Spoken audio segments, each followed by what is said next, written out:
এখানে কোন বাচ্চার জন্য কোন শিক্ষা? রাষ্ট্র তো সেখান থেকেই করছে বিভাজন। শিক্ষা মাত্রই রাজনৈতিক, শিক্ষা মাত্রই অর্থনৈতিক, সকলের জন্য তো শিক্ষা নয়। রাজনৈতিক শিক্ষা আপনাদের নিশ্চয়ই মনে আছে লর্ড ম্যাকলের কথা। তিনি যখন শিক্ষানীতি দিয়েছিলেন তখন তিনি বলেছিলেন যে আমি এমন মানুষ তৈরি করব যে দেখতে হবে ব্রাউন বাট চিন্তায় হবে হোয়াইট, সাদা। যেখানে আপনার আমার মাথার মধ্যে সভ্যতা নির্ধারণ করবে যে তারা যা বলে তারাই হচ্ছে সভ্য।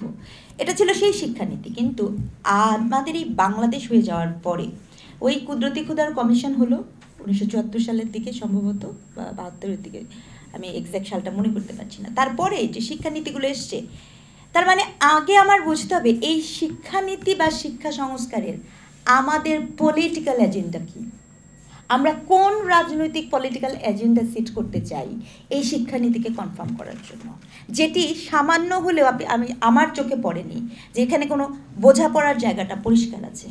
2, আপনি এটাও যদি খেয়াল করে দেখেন যে কার বাচ্চা, যিনি বললেন একটু আগে স্যার বললেন শিক্ষা অতে অধিকার, খুব চমৎকার, আমি এটা মনে রাখলাম।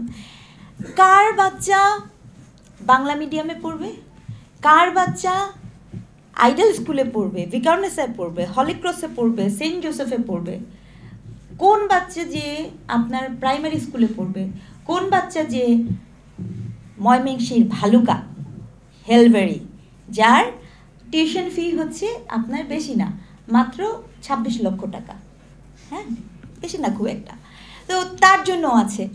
তো এখানে কোন বাচ্চার জন্য কোন শিক্ষা? রাষ্ট্র তো সেখান থেকেই করছে বিভাজন।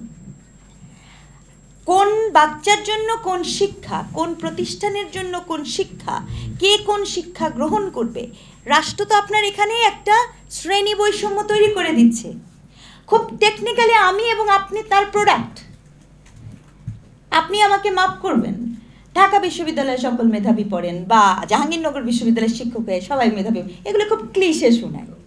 মেধা আপনি কোথায় পড়ছেন তার উপর নির্ভর করে না, মেধা আপনি কত নম্বর পেয়েছেন তার উপরও নির্ভর করে না, মেধা নির্ভর করে আপনি কিভাবে জগৎকে দেখবেন, দেখাবেন, সৃষ্টি করবেন তার উপরে।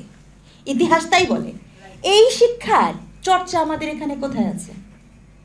আপনি খেয়াল করে দেখবেন যে প্রাথমিক থেকে শুরু করে শিক্ষার এই পুরো আলাপটা, আমি আজকে ফেডারেশনের এখানে প্রস্তাবনার বেশ কিছু জায়গায় অনেক ভালো চমৎকার, কিন্তু বেশ কিছু জায়গায় আমি প্রবলেমও পেয়েছি, কিন্তু সেখানে যাওয়ার আগে আমি একটুখানি বলতে চাই। কারণ হচ্ছে আপনি খেয়াল করে দেখবেন যে এই যে আমাদের পুরো শিক্ষা ব্যবস্থা না, এটা একটা ইন্টারসেকশনাল লেন্স থেকে আপনাকে দেখতে হবে।